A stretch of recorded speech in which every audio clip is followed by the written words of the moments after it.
Korang ingat tak, Kak Lin pernah share Puan Nurlida ni, dia asal dia memang tan skin.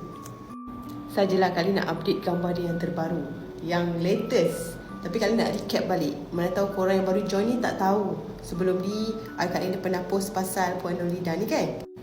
Okay, Puan Nurlida ni asal dia memang tan skin. So kalau korang tengok, daripada awal bulan 6 sampai hujung bulan 6, dia tak nampak kesan sangat.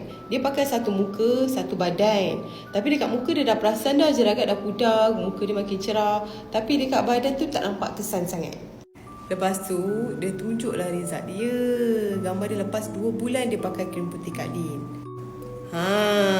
Ini gambar dia masa bulan Ogos. So maksudnya 2 bulan lah dia dah pakai. So dia nampak kesan tu, nampak perbezaan. Tapi kan excited.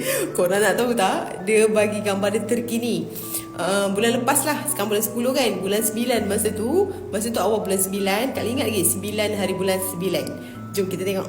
Tada! Wih! Putih gebu. Dia punya happy. Tak tersangka, tak terjangka, tak terlangkau, tak terlah semeter yang ada. Happy gila. Dia dah putih melepak no.